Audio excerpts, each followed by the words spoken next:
Hello and बखैर रागली to all of you. मैं हूं फ़खर यूसुफज़ई और आप देख रहे हैं डिबेट विद फ़खर। आज की डिबेट में बात करेंगे Indian defence minister Rajnath Singh ji का एक ताज़ा स्टेटमेंट आया है और उसमें वो पाकिस्तान के हवाले से बात करें कि जी पाकिस्तान जम्मू एंड कश्मीर में टेररिस्ट भिजवाता है। और फिर उन्होंने जो स्पीच की है उसमें उन्होंने कहा है, जब एंड तो खैर नहीं है लेकिन बीच में उन्होंने कहा कि फिर हम क्या करेंगे डॉट डॉट डॉट डॉट। ये बड़ा एक हैरानकुन था। मैंने वो क्लिप बिल्कुल मेरे पास है और मैंने अभी इसको देखा है मेरे मोबाइल में। तो खैर को मतलब समझने की कोशिश करेंगे कि क्या मतलब है डॉट डॉट डॉट। और वाकई हालात ऐसे हैं कि वहां पे जो जम्मू एंड कश्मीर, क्योंकि अभी गुज़िश्ता दिन ही प्राइम मिनिस्टर ऑफ इंडिया ने वहां पे जो जेड मोड टनल है उसका इनॉग्रेशन हुई है और वो स्टार्ट हुआ है लद्दाख और कश्मीर के दरमियान। तो वाकई हालात ऐसे हैं या एक प्रेशर टैक्टिक्स के तौर पे ये इस तरह की स्टेटमेंट्स जो हैं इसका इस्तेमाल किया जाता है, क्योंकि ये भी एक बात होती है इंटरनेशनली ये किया जाता है, ऐसा नहीं है। क्योंकि अगर हम एलओसी की बात करें तो एलओसी में 3 साल से बल्कि 2021 से ये चौथा साल स्टार्ट हुआ है कि कोई खास बड़ी वायलेशंस दोनों तरफ से नहीं है। दोनों कंट्रीज इस बात पे मतलब बैठे हुए हैं और मतलब कहीं से भी ये खबर हमारे पास नहीं आती कि कोई इस किस्म की चीज हुई जिस तरह इस 3 साल या 4 साल पहले हुआ करता था। खैर एनीवे इस हवाले से भी बात करेंगे। और एक खबर पढ़ रहा था कि इंडिया बड़े लार्ज स्केल पे वेपन्स खरीद रहे हैं, यानी बड़ी डील्स कर रहा है। ये इस हवाले से भी बात करेंगे। काफी सारा पैसा खर्च किया जा रहा है और रशिया में एक इंडियन की डेथ हुई है जंग में, यानी वॉर में। कहा गया कि इनको नौकरी के लिए वहां बुलाया गया और फिर शायद वॉर में भेजा गया। एक स्टोरी क्या है इस पे भी बात करने की कोशिश करेंगे। और बात करने के लिए हमें ज्वाइन कर रहे हैं हमारे बड़े अच्छे दोस्त, हमारे भाई all the way from India, Goa से हमें ज्वाइन कर रहे हैं। मौसम वहां पे गर्म है। डॉक्टर अभिषेक मिश्रा जी। डॉक्टर साहब, thank you very much for joining my show.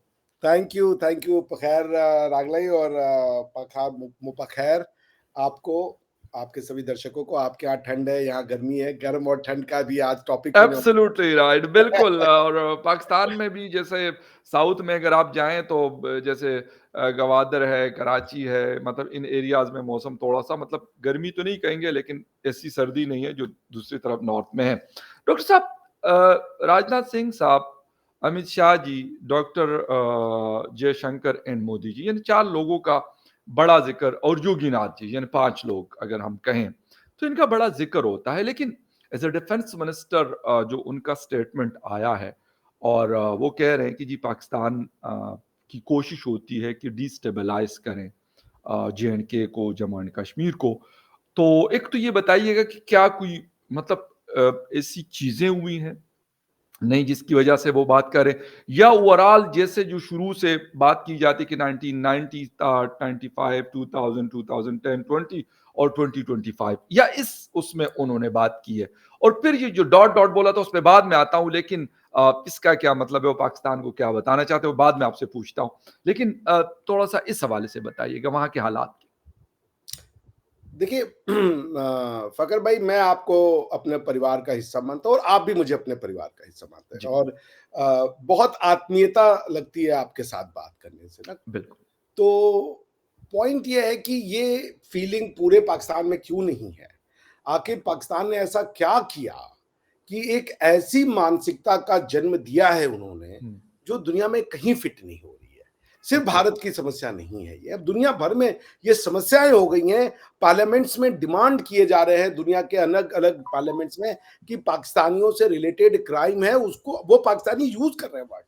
तो आप समाज को सोचना पड़ेगा, राष्ट्र को बैठना पड़ेगा, नेशन को, उम्मा को, कौम को, जो भी शब्द उचित लगे, उसको बैठ के सोचना पड़ेगा कि आखिर क्यों ऐसा हो रहा है? क्या सिर्फ भारत है?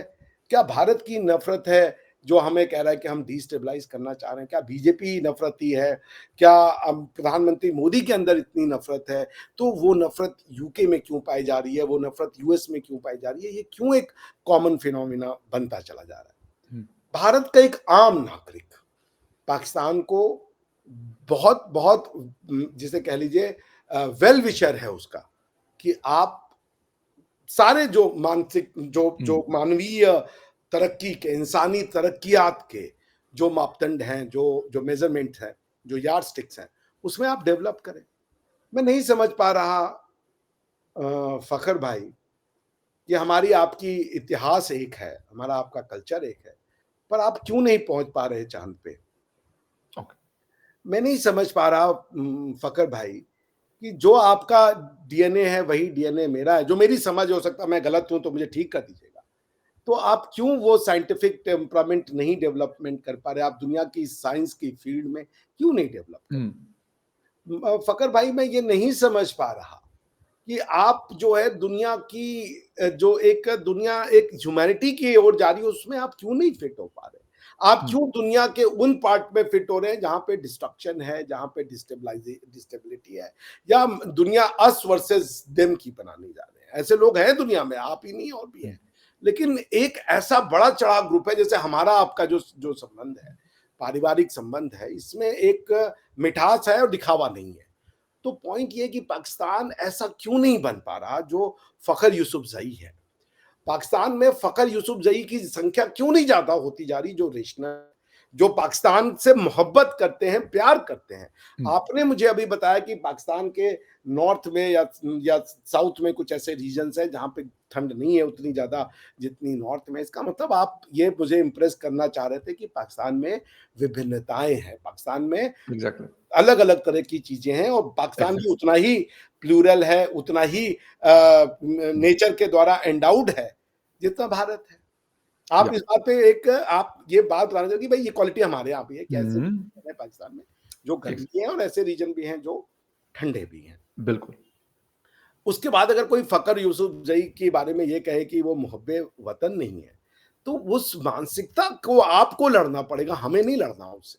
हुँ, कि आपसे बड़ा पाकिस्तान का प्रेमी कोई नहीं है, लेकिन आप पाकिस्तान का एक रूप देखना चाहते हो, हुँ, जो रूप हम देखना चाहते हैं। हुँ, ठीक है ना? जो रूप शायद आपका था कि इंडिया और पाकिस्तान, कनाडा और अमेरिका है। तो इंडिया और कनाडा में तो डिस्टेबिलिटी नहीं है कहीं भी। वहाँ बिल्कुल, तो एक-दूसरे के प्रति प्रेम है, वहाँ तो कोई वो अमेरिका, कनाडा में आतंकवादी नहीं भेज रहा है। या वो ये नहीं कह रहा है कि कनाडा का कल्चर खराब है, कनाडा के लोग घटिया है, या कनाडा ये नहीं सिखा रहा कि अमेरिका के लोग घटिया हैं। तो यहाँ पे अमेरिका तो भारत ही होगा, कनाडा तो आपको बनना पड़ेगा। पॉइंट ये है जो फ़खर भाई मैं ये कह रहा कि प्रधानमंत्री मोदी, राजनाथ सिंह, अमित शाह जी, श्री जयशंकर साहब, या जो आपने योगी जी की बात करी, हम सब की यही है कि आपकी कोई भी पूजा पद्धति हो, आप जड़ों से जुड़े। तो वो यही कह रहे हैं कि आपके अभी वज़ीर आज़म साहब जो थे पीओ जेके के, उन्होंने कहा कि हम लड़ाई लड़ेंगे 1000 साल की और नेस्तनाबूद कर देंगे और डिस्ट्रॉय कर देंगे। अब अगर आप ऐसे बयान रिलीज करोगे from the position of a constitutional, because PoJK constitution मैंने पढ़ा है, उसमें उस कॉन्स्टिट्यूशनल पोजीशन से आप भारत को एक ऐसी धमकी भरी स्टेटमेंट दोगे तो आपको एक रिप्लाई तो देना पड़ेगा। पॉइंट ये है कि ये नफ़रतें कहाँ से आ रही हैं? हुँ, बैठ कर को तो देखें ना, अगर मान लीजिए भारत नफ़रती देश है, पर भारत तो दुनिया के साथ मिक्स हो रखा है। हुँ, भारत को तो दुनिया थ्रेट नहीं मान रही है। भारत के लोगों के लिए यूके के पार्लियामेंट में नहीं कहा जा रहा कि आप इंक्वायरी बैठाइए और इन लोगों के अगेंस्ट में, क्योंकि ये ऐसे हैं। मैं आपसे वही कह रहा हूँ कि देखिए, हमने भारत का विभाजन स्वीकार कर लिया है। पंजाब जो है वो पाकिस्तान का है, जो पाकिस्तानी पंजाब है। केपीके पाकिस्तान का है, सिंध पाकिस्तान का है, बलूचिस्तान भी आपके यहाँ है, हमें उसमें कोई ऑब्जेक्शन नहीं है। वो आपके और बलूचिस्तान के बीच का मैटर है। लेकिन जम्मू एंड कश्मीर को हम अपना मानते हैं, रहेंगे। हुँ, क्यों? क्योंकि हमारी ये पोजीशन है, क्योंकि वो जो इंस्ट्रूमेंट ऑफ एक्सेशन की कंडीशन थी, वो हमें दे दी गई थी। हमारी तो और भी थ्योरियाँ जी, हैं, मैं उस थ्योरी से आपको बोर नहीं करूँगा। जी, लेकिन हमारा ये मानना है कि पीओजेके भारत का अभिन्न अंग है और रहेगा। अब हुँ, तक रहेगा, जब तक हम भारतीय हैं तब तक ये रहेगा। अब उसमें ऐसे विचारधारा को भेजना कि वो लोगों को गोली मार दे, वो यहाँ उसको शूट कर दे, इसको शूट कर दे, हुँ, इससे कब तक चलेगा ये थॉट प्रोसेस? इससे क्या मिला पाकिस्तान को भी? पिछले 70 सालों में पाकिस्तान के लोगों को बैठ के अब सोचना पड़ेगा कि हुँ, आप आज तक फाइनेंशियली डिपेंडेंट नहीं हो पाए। आज तक आप कल्चर ही ढूँढ रहे हो कि हम कौन हैं भाई? हुँ, हमारा कल्चर क्या है? शेरवानी है या हमारा कल्चर पख्तून जो सलवार कमीज है वो है, या हुँ, हमारा कल्चर उर्दू है, या हमारी भाषा ये हमारी समस्या तो नहीं है, हुँ, ये आपकी समस्या है। तो मैं कह रहा हूं जितनी जल्दी पाकिस्तान खुद से रिकॉन्साइल करेगा, सबके लिए अच्छा होगा। हम फिर कह रहे हैं, आज मकर संक्रांति है, आज महाकुंभ शुरू हो रहा है, बहुत पवन विषय मैं फिर कह रहा हूं कि भारत का बच्चा बच्चा पाकिस्तान का भला चाहता हुँ। है, आप डेवलप करें। मगर आप पूछिए कि आप सुपार को क्यों नहीं बना पा रहे हैं, ये तो आपको प्रश्न का उत्तर देना है। और आपने लेकिन तंजीमें खड़ी कर दी हैं दुनिया में, जो लश्कर ए तैयबा, तो लश्कर ए जहांगवी, और पता नहीं क्या क्या, सिपाही साहबा, और पता नहीं क्या क्या बना दिया आपने, मगर आप राइट। इदारा सिपार को नहीं बना पा रहे, ये तो अच्छा, आप। एक एक चीज़ डॉक्टर साहब, मुझे ये बताइएगा कि अभी क्या रिसेंटली कोई ऐसी चीज़ हुई है, पाकिस्तान एफएटीएफ में था, ग्रे लिस्ट में, और उसमें इंडिया का बड़ा एक प्रेशर रहा फॉर ऑलमोस्ट 3 और 4 इयर्स, ठीक है? वो चीज़ रही और उसके अंदर ये सारी चीज़ें थी, टेररिज़्म के ऊपर बात थी, टेरर फंडिंग के ऊपर बात थी, मनी लॉन्ड्रिंग वगैरह, और ये सारी चीज़ें थी। अच्छा, इसको क्लियर किया गया। अब उसके बाद मतलब हालात भी कश्मीर के अंदर कोई ऐसी चीज़ें भी नहीं देखने को मिल रही हैं। गो के पाकिस्तान का अपना एक पॉइंट ऑफ व्यू है, मैं वो हुकूमत जाने, और मतलब वो मोदी साहब वहाँ पे प्राइम मिनिस्टर है, शहबाज साहब यहाँ पे प्राइम मिनिस्टर हैं। वो सरकार का जो भी एक बात होती है वो करते रहते हैं, और वो कहते हैं जी हमारा एक नैरेटिव है, एक बयानिया है, हम इसको फॉलो करते हैं। वो अलग चीज़ है। लेकिन इस तरह का कोई बड़ा वाकया नहीं हुआ। हाँ, ये जो चौधरी साहब की इन्होंने बात की, चौधरी अनवारुल हक, जो हमारे कश्मीर, हमारे साइड के जो कश्मीर है उसके जो प्राइम मिनिस्टर है, उन्होंने अभी 5 जनवरी को ये स्पीच की थी, बल्कि मैंने इसके ऊपर शो भी किया था कि भई वो कह रहे हैं कि हम जिहादी कल्चर को वापस लेके आएँगे, और ये।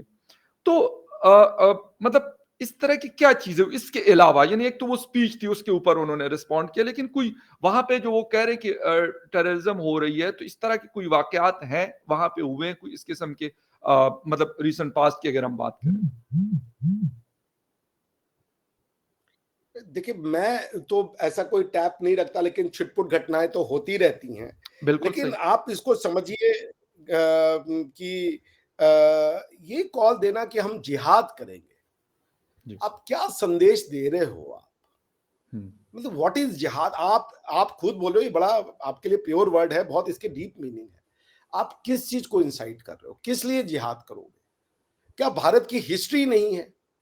क्या हम बाहर के लोग आए हुए हैं? हुँ, क्या कश्मीर में अमरनाथ नहीं है, कश्मीर ऋषि कश्यप के नाम पे बना हुआ है। भई एक हिस्ट्री है, आप कब तक बुद्धों की मूर्तियों को तोड़ते रहेंगे और ये कहेंगे कि ये सब यहाँ गलत है? हुँ, आपको उसको अब आप जिहाद का कॉल दे रहे हो, अब इसके आगे हम क्या कहें? मैं हुँ, नहीं करना चाहता, बिकॉज़ मुझे पता है आप एक बहुत निष्पक्ष पत्रकार हैं, और आप बहुत ओपन माइंडेड हैं, और आप बहुत लर्नेड हैं। और अब आप, मगर आपकी ये चीज़ें आपको पाकिस्तान में ट्रबल में डालती हैं, और मैं ऐसा हुँ। कोई बोलना नहीं चाहता आपके चैनल पे कि आपको बिकॉज़ नहीं, मुझे पता लेकिन है। लेकिन अगर मैं इंटरनेशनली, मैं मतलब इसका किसी, मैं रिलिजन के साथ, मतलब आई एम नॉट नहीं, मैं कनेक्टेड दैट रिलीजन की विद बात एनी नहीं करता, मैं रिलिजन, विद पॉलिटिकल बात हिंदुइज्म कर रहा और हूँ। मैं विद इस्लाम। रिलीजन तो मैं ला ही नहीं रहा हूँ। मैं मैं ये पॉलिटिकल बता बात। रहा हूँ कि अगर उन्होंने ये स्टेटमेंट दिया है, मतलब लाज़मी सी बात है, एक सारे मीडिया पे और रिकॉर्डेड वो क्लिप चले, और सोशल मीडिया पे भी लोगों ने उसको शेयर किया। हालाँकि उससे पहले मैं आपको अगर सच्ची बात बता दूँ, मैं उनके प्राइम मिनिस्टर को नहीं जानता था कश्मीर के, लेकिन वो क्लिप मैंने देखा तो मैंने उसको सर्च किया, बिलीव मी। और मैंने मैंने एक बात की कि क्या ये वो वाली बात जो इंडिया हमारे ऊपर एक इल्ज़ाम लगाता है, मतलब उसको 100% कहने की कोई साजिश तो नहीं कर रहे हैं चौधरी अनवर उल हक साहब, क्या मतलब इसका मकसद है, मैंने ये कहा। नहीं, लेकिन मैंने ये बात की कि क्या इस किस्म की कोई चीज़ है, और दूसरा उन्होंने कहा कि जी कश्मीर के अवाम, यानी पाकिस्तान के साइड के जो कश्मीर है उसके अवाम जो है वो हमारे साथ है और हम उनके साथ हैं। अ, मतलब इस तरह की क्या, इसका क्या मतलब मैं लूँ? क्योंकि यही दावा पाकिस्तान करता है और यही दावा हिंदुस्तान करता है। जी, अवाम की देखिए। बात कर रहा हूँ, अवाम जी, की यानी जनता की जो दोनों साइड पे रह रहे हैं। मैं वही बात कहता, मैं इसको रिलीजन का नहीं कर, मैं कहता मैं पॉलिटिकल बात भी ऐसी सेंसिटिव नहीं जी, करना जी, प्लीज़, चाहता प्लीज़, आपके प्लीज़। चैनल पे, क्योंकि मुझे पता है कि प्रॉब्लम्स हो जाती हैं। जी, लेकिन जी, पॉइंट बिल्कुल। ये है जी, जी। फ़खर भाई, कि जी, जी। ये जो पूरा एक नैरेटिव बनाया जा रहा है कि हम जो हैं वो अलग हैं। टू नेशन थ्योरी के आधार पे आप कब तक अलग बताओगे अपने आप को, कब तक अपने इतिहास को, किस चीज के लिए आप कह रहे हो प्रिंसिपल ऑफ सेल्फ डिटर्मिनेशन? आपने यूएन चार्टर पढ़ा है? आर्टिकल 55 पढ़ लो आप जाकर के यूएन चार्टर का, रीड विद आर्टिकल 1। और जो डीकोलोनाइजेशन का सेल्फ डिटर्मिनेशन है जो यूएन चार्टर में दिया हुआ है, वो डीकोलोनाइजेशन किससे था? वहां के लोकल लोगों से। आप क्या कश्मीर को हिंदुओं से डीकोलोनाइज कर दोगे? आपका पीओजेके का कॉन्स्टिट्यूशन है, उसके अंदर ये लिखा हुआ है, और आप कहेंगे मैं अभी आपके चैनल पे डरा दूंगा कि उसमें जो सदर रियासत है या जो है वो सिर्फ एक मुसलमान बन सकता है। ये इसके लिए आपको वो करना है? क्यों नहीं हम मिलके रह सकते हैं? हमारी एक हिस्ट्री है, हम एक लोग हैं, हम सब साथ। क्या पाकिस्तान के लोग अमेरिका में जाके विभिन्न धर्मों के साथ नहीं रह रहे? रहते हैं, यूएई और सऊदी अरेबिया में रहते हैं। तो यूएई में रह रहे हैं, सऊदी अरेबिया में रह रहे हैं, हम साथ क्यों नहीं रह सकते जब हम एक लोग हैं? क्या हमें एक एक एक आइडेंटिटी को स्वीकार करने के लिए अपने इतिहास को जलाना जरूरी है? क्या ये जरूरी है? ये मैं प्रश्न पूछ रहा हूँ। किससे जी। जिहाद कर रहे हैं आप? हमारे हैं भाई, हमसे क्या जिहाद करेंगे? हम क्या वहां पे हो जाएगा ऐसा कि अगर हम वहां पे, जैसे भारत में क्या मुसलमान नहीं रह रहे? भारत में क्या पश्तून नहीं रहते? बहुत बड़ी हाँ, अफगानी लोग बिल्कुल रहते हैं, रहते हैं, बिल्कुल रहते हैं। आप उनसे मिलकर देख लीजिए, क्या वो यहाँ पे उनको कोई दिक्कत महसूस होती? नहीं होती। लेकिन डॉक्टर साहब, सॉरी आपको इंटरप्ट कर रहा हूं, लेकिन एक पॉइंट मेरे माइंड में आया कि ये वाली बातें, मतलब मैं और आप तो ठीक है, मतलब you are a political commentator, I am a journalist from Pakistan, but ये कि जो गवर्नमेंट्स होती हैं वो आपस में कोई, मतलब बजाय इसके कि राजनाथ सिंह साहब वहां पे खड़े हो जाएं, हमारे अनवारुल हक साहब यहाँ पे मुजफ्फराबाद में खड़े होकर और ये बातें करें। ठीक है, एक तो यूनाइटेड नेशन का फोरम है, बेशक उसको हम अच्छा कहें बुरा कहें, लेकिन एक दुनिया का बड़ा फोरम है, हम भी मेंबर हैं, आप भी मेंबर हैं उसके। तो ये बातें या तो आपस में की जा सकती है या नहीं की जा सकती, ये मैं आपसे जवाब लेना चाहूंगा। और दूसरा ये कि यूनाइटेड नेशन का फोरम भी हम दोनों के पास मौजूद है, दोनों का उसी तरह का राइट है, जिस तरह का पाकिस्तान का उसी तरह इंडिया का, जिस तरह इंडिया का उसी तरह पाकिस्तान का। देखिए, मैं यूएन के फोरम पे बात करता हूँ बिकॉज मैं समझता हूँ इंटरनेशनल लॉ पे।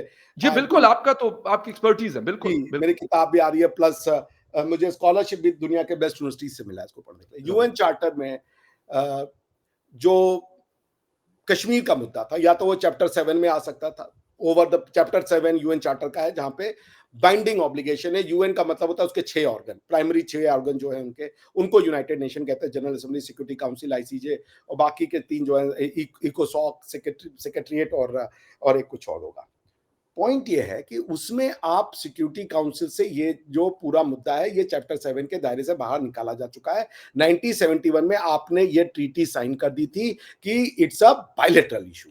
ठीक है, बायलैटरल इसको हमें आपको सॉर्ट आउट करना था। भारत अगर इतना ही बुरा होता तो हमने वो नहीं रिटर्न किए होते जिसके बदले में ये साइन किया गया। हमारे अगर इतना बड़ा मोटिव खराब होता, हमने कहा इसको बायलैटरल बना दे। आपने इसको बायलैटरल पॉलिटिकल ना बना करके आपने इसमें फिर से दूसरे जो मैकेनिज्म है वो डाल दिए। हम आपसे इतना करें, आप किसी लॉयर को ले आइए, पाकिस्तान के बेस्ट लॉयर, चाहे वो लंदन में कोई भी हो, वो आके बैठ जाए मुझसे right to self determination UN charter की जो यूएन चार्टर के अंदर जो है उसका क्या मतलब है, ये हम आप बैठ करके लॉयर के साथ मैं डिबेट करने को तैयार हूं, जो की बात समझ रहा है। आप एक गलत आइडिया, जो प्रिंसिपल ऑफ सेल्फ डिटर्मिनेशन, और मेरी किताब आ रही है और मैं मार्च में इसको कंप्लीट करूंगा, बाय थेलर एंड फ्रांसिस, अगर होगा तो वो पढ़ें। मैं कह रहा हूं आप डिबेट करें क्या है प्रिंसिपल ऑफ सेल्फ डिटर्मिनेशन, और उसके बाद बात कर लें। आप लोगों को गुमराह तो नहीं कर सकते ना, लेकिन इसीलिए ये दोनों नहीं, लेकिन गवर्नमेंट टू गवर्नमेंट ये बात क्यों नहीं होती? मतलब आप जैसे बड़े लॉयर या फिर लॉ एक्सपर्ट्स, मतलब आप बुक लिख रहे हैं, आपने पढ़ा इसको और आप इसको हाईलाइट करते हैं, तो ये इस तरह पाकिस्तान में भी होंगे, लाजमी सी बात है लोग, और हिंदुस्तान में भी बेशुमार हैं। अगर पाकिस्तान में 10 होंगे तो हो सकते हैं हिंदुस्तान में 50 ऐसे लोग हों। लेकिन फिर गवर्नमेंट में इतने बड़े बड़े काबिल लोग तो बैठे हुए हैं, हम बेशक जो मर्जी कह दें, लेकिन दोनों पहली तरफ बात, ऐसे लोग हैं जिनको पता है और जो समझते हैं चीजों को। तो क्यों गवर्नमेंट में नहीं आपस में बैठकर ये मतलब बात करते? गवर्नमेंट में काबिल लोग बैठे हो, ये तो अजम्पशन है। गवर्नमेंट तो डेमोक्रेसी में तो ऐसे लोग चुन के चल। आते हैं जो काबिल नहीं होते।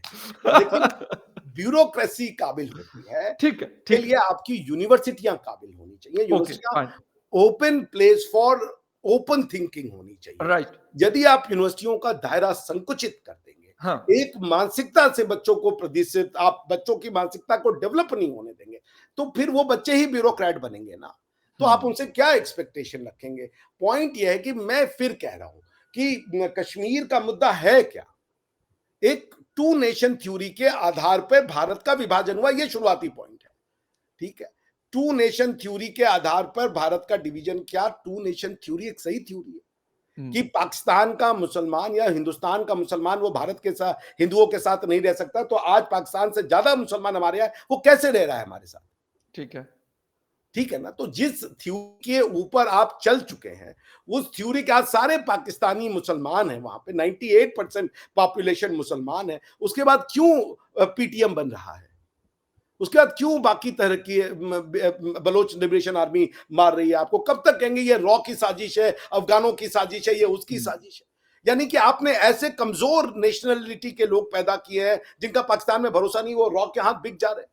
आप अपने लोगों के ऊपर तो एस्पर्जन कास्ट कर रहे हैं ना कि इन लोगों का कोई कैरेक्टर नहीं है, अपने देश के ज्यादा, अपनी मिट्टी से ज्यादा ये भारत की रॉ के उसमें बिकने को तैयार है। ये है पाकिस्तान के कैरेक्टर्स जो लेकिन अनफॉर्चुनेटली ये इल्ज़ाम तो इंडिया में भी अगर कोई ऐसी बात कर ले तो कहते हैं जी आईएसआई का एजेंट हो गया। मतलब ये तो पता नहीं शायद हमारे ये लिए दोनों में आसान आईएसआई की आसान इल्ज़ाम हो गया ना कि मतलब मैं अगर कोई ऐसी बात करूँगा तो कहेंगे जी रॉ का एजेंट हो गया। अगर डॉक्टर हमारे यहाँ ये अभिषेक नहीं साहब कोई कहते। ऐसी बात करेंगे जी आईएसआई का एजेंट हो गया। ये तो पता नहीं शायद एक मेरे नहीं, ख्याल में एक आसान तरीन काम हो गया कि आप किसी के ऊपर कुछ भी मतलब मुझे कह मुझे दें। कोई नहीं कहता आईएसआई का एजेंट है। मैं तो आपके चैनल पे अभी भी कहा कि मैं पाकिस्तान की भलाई चाहता हूं। मैं चाहता हूं नहीं, आप मैं एक बात कर रहा हूँ, मैं बिल्कुल नहीं कह रहा कि मैं तो जिसे कहते हैं कि रॉ को मतलब जिसे कहते हैं कि रॉ को हम मतलब लिखा हुआ देखा है दैट्स इट। मतलब मैं एक बात आपको सच्ची बता रहा हूँ ये मैं और मेरे समझ रहा ख्याल में सेम लाइक दैट आपका एएसआई का होगा। हमारा मतलब हम यहाँ पाकिस्तान में रहते हैं, हमारा कोई उनसे मतलब नहीं होता, तो आपका हिंदुस्तान में रह के क्या होगा? मैं ये नहीं कहता, उनके काम है, उन दोनों इदारों का काम है ये। वो मोसाद हो, हूं। वो सीआईए हो, उनका उनका मतलब जो वो काम करने का तरीका है वो यही है। मैं ये नहीं कहता कि वो ऐसी ट्राइयाँ नहीं करते होंगे, लेकिन द थिंग इज़ कि ये तो एक आसान तरीन काम हो गया। अगर किसी से आपको डिसएग्रीमेंट है जी ये रॉ का एजेंट है, रॉ का एजेंट नहीं है तो ये गद्दार वतन है। पाकिस्तान में जी बड़ा मतलब हम सुनते हैं। हिंदुस्तान के हवाले से भी हमें ये ऐसी बातें सुनने को, लेकिन क्यों हम ऐसा करते हैं कि यार नहीं इसके देखिए, बगैर भी कोई बंदा ऐसी मैं बात बताता हूँ कर उसका सकता उसका है। उसका बेशक उसका एजेंट ना भी हो तब भी कर सकता है। उसका रीजन ये है कि पाकिस्तान सिर्फ एक आइडियोलॉजी को सही मानता है, बाकी ओके, सबको गलत मानता है। तो वो सही, किसी और आइडियोलॉजी को पनपने नहीं देना चाहते। सही। लेकिन भारत में ये गद्दार का कॉन्सेप्ट नहीं है। मार्क्सिस्ट है, हम ये कहते हैं लेफ्टिस्ट है, ये राइटिस्ट है, गद्दार नहीं कहते। हम ये कहते हैं ओके। उसकी आइडियोलॉजी डिफरेंट है। सो वी सिंपली से कि जैसे मैं, मुझे कोई कहता है ये तो सैफरनाइज्ड है, भगवा वाला आदमी है, या ओके। चड्डी है, आरएसएस का आदमी कहते थे। मगर हमारे यहाँ हम कम्युनिस्टों को, जैसे मेरे मित्र हैं बहुत कम्युनिस्ट हैं, वो घोर मेरे अपोजिशन है, लेकिन हम ये नहीं कहते वो गद्दार है। मैं उनके साथ जाता हूँ, खाना खाता हूँ, वो कंप्लीटली उनकी डिफरेंट माइंडसेट है, मैं उसको अपोज ओके, करता हूँ, आर्गुमेंट होती है, लेकिन गद्दार बिल्कुल नहीं ठीक। कहते हम लोग, ठीक है ना? क्यों? क्योंकि हमें ये पता है ये बेसिकली आइडियोलॉजीज के बैटल है। आइडियोलॉजीज किसी भी विभिन्न प्रकार की हो सकती हैं। पाकिस्तान की समस्या ये है कि वो एक ही आइडियोलॉजी को मान्यता देना चाहता है और बाकी आइडियोलॉजी को गलत प्रूफ करना चाहता है।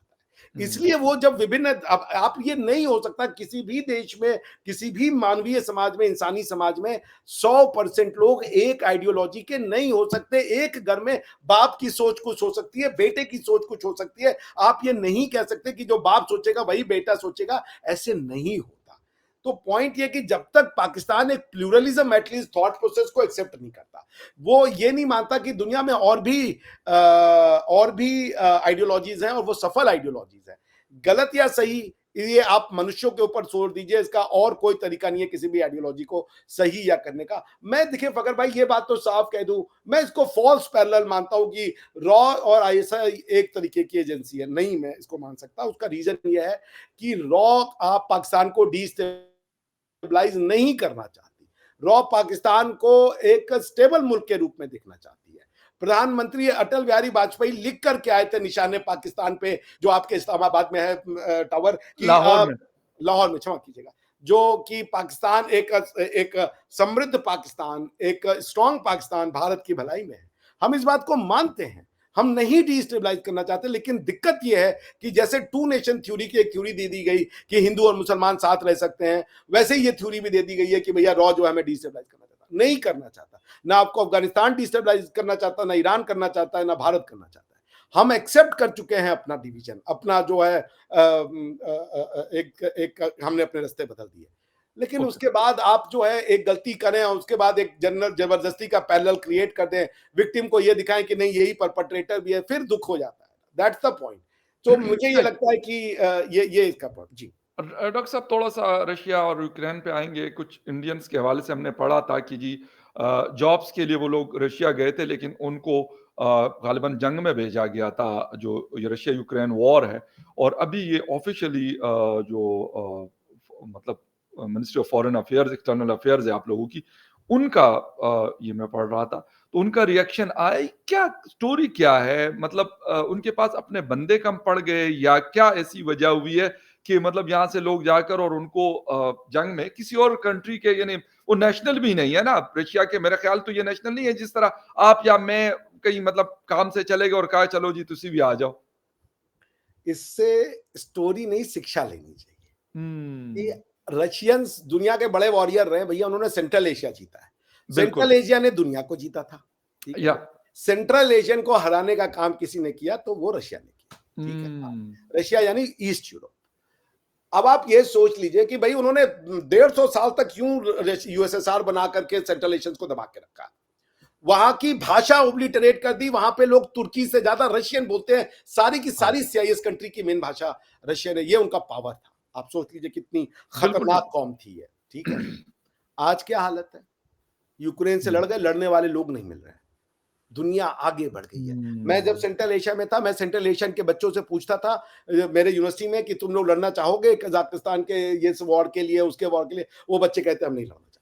हुँ, अब वो बच्चे वो नहीं रह गए जो घोड़े पे बैठ करके दुनिया जीतना चाहते, हाँ, वो बच्चे मॉडर्न हैं, वो या prosperity, science, technology, business idea, artificial intelligence उस पे डिस्कस करना चाहते हैं।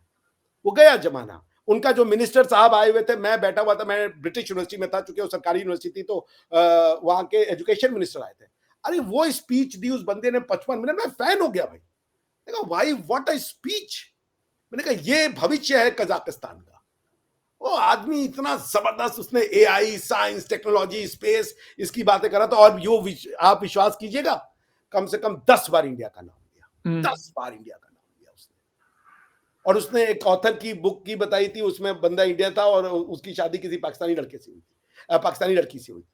तो उसका भी उसने पॉइंट मैं क्या कह रहा हूं फखर भाई, जी। कि रशिया जैसी महाशक्तियों को यह सबक मिला कि वेपन के दम पे तुम युद्ध नहीं जीत सकते।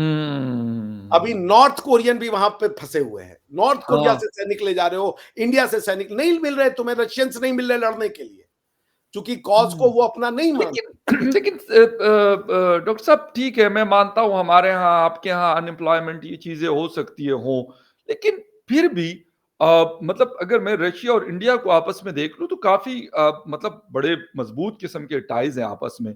क्या गवर्नमेंट को इस चीज़ की खबर नहीं हुई, गवर्नमेंट ऑफ इंडिया को? प्राइवेट प्राइवेट कंपनीज ऑपरेट करती हैं। अब उन्होंने बोला था कि आपको शेफ की जॉब देंगे, तो उनको ये ओह! था कि आप शेफ बनोगे और उसके बाद में उनको कहा गया कि मिलिट्री शेफ बनोगे, आप खाना और रसद पहुंचाओगे, बाद में उनको आर्म्स एंड एम्यूनिशन पहुंचा दिया। ये तो चीटिंग कहीं भी हो सकती है, इसमें तो कोई। अब गवर्नमेंट ऑफ हुँ, इंडिया से उन्होंने हेल्प मांगी है, गवर्नमेंट ऑफ इंडिया अपना पूरा जोर लगा रहा है, अब चूंकि वो रिक्रूट किए जा सके। और आपको पता है वैगनार ग्रुप है, चूंकि सिर्फ अब दुनिया में प्राइवेट मिलिशियाज भी आ चुके हैं, वैगनार ग्रुप है और भी कई ऐसे ब्लैक थंडर से करके कई ऐसे हुँ, हैं, हुँ, जो हुँ। कि आपको आदमी, भाड़े के आदमी प्रोवाइड करते हैं। ओके। जैसे वैगनर ग्रुप का जो कादिरोव था, जिसके ऊपर था कि भाई वो पूरा यूक्रेन के युद्ध का वो पलट के रख देंगे, उनका भी कुछ नहीं चला, वो बहुत बड़ा चेचन वॉरलॉर्ड था।